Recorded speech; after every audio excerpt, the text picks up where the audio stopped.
Halo, selamat pagi. Berjumpa lagi dengan Pak Toto. Semangat pagi. Namo Buddhaya. Gimana kabar anak Bapak di rumah? Tentunya Bapak harapkan semua anak Bapak di rumah sehat-sehat selalu dan tetap semangat untuk belajar. Di video pembelajaran kali ini Bapak akan menerangkan tentang muatan pelajaran ilmu pengetahuan alam IPA tema 3 peduli terhadap makhluk hidup, subtema 3 peduli terhadap kelestarian sumber daya alam. Oke, langsung saja kita bahas materinya bersama-sama. Peduli terhadap kelestarian sumber daya alam dan lingkungan. Peduli terhadap kelestarian sumber daya alam dan lingkungan sekitar dapat dilakukan dengan cara peduli terhadap hewan dan tumbuhan. Karena hewan dan tumbuhan memberikan banyak manfaat kepada manusia, maka dari itu sudah seharusnya kita menjaga dan merawatnya.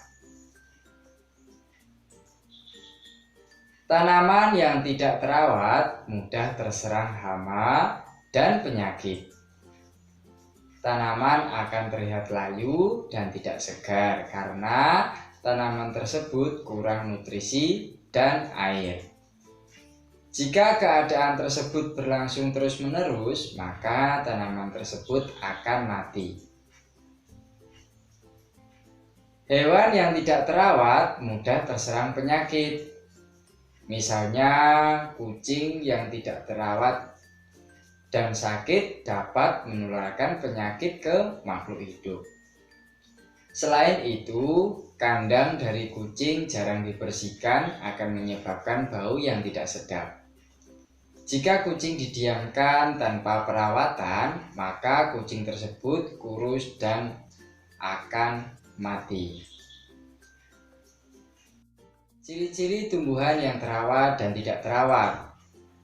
Tumbuhan yang terawat, nomor 1, daun berwarna hijau dan segar serta tidak layu. 2, batang kokoh dan tidak rapuh.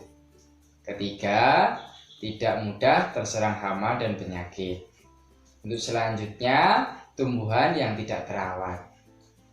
Yang pertama, daun berwarna kuning hingga kecoklatan dan layu.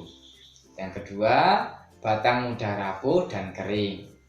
Yang ketiga, mudah diserang hama dan penyakit sehingga permukaan daun berlubang. Ini merupakan ciri-ciri tumbuhan yang terawat dan tidak terawat. Kemudian ciri-ciri hewan yang terawat dan tidak terawat. Hewan yang terawat. Yang pertama, tubuh yang tegak, memiliki stamina, bergerak lincah dan gesit. Yang kedua, bulu atau rambut terlihat bersih dan tidak bau, dan tidak mudah rontok jika dipegang. Yang ketiga, mata terlihat jernih, terang, dan tidak keruh. Kemudian hewan yang tidak terawat. Yang pertama, tubuh terlihat lesu, tidak ada stamina, gerak kurang lincah dan tidak gesit.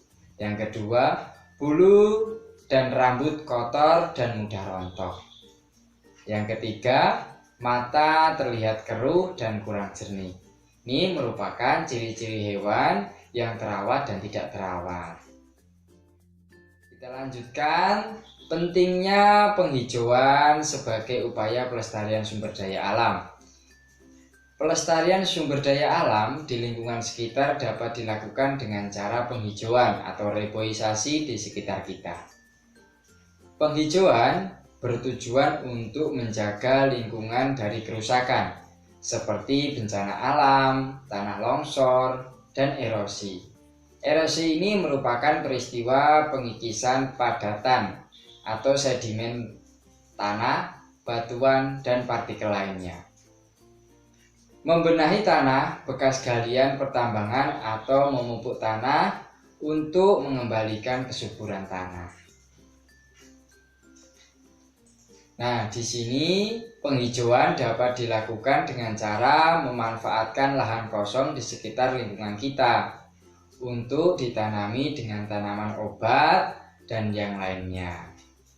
Tanaman obat keluarga adalah tanaman hasil budidaya rumah yang berkhasiat sebagai obat. Tanaman obat keluarga biasanya ditanam di halaman rumah atau ladang yang tidak terlalu luas, seperti menanam temulawak, daun sirih, daun seledri, jeruk, nipis, dan kunyit. Ini merupakan tanaman obat-obatan yang dapat ditanam di halaman rumah atau ladang yang tidak terlalu luas, karena tanaman obat-obatan ini dapat bermanfaat untuk kita semua.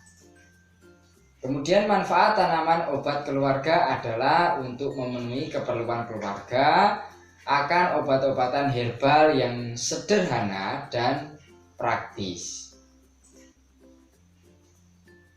Terus bagaimana cara mencintai hewan dan tumbuhan? Nah, yang pertama, tidak melukai hewan yang hidup di lingkungan sekitar.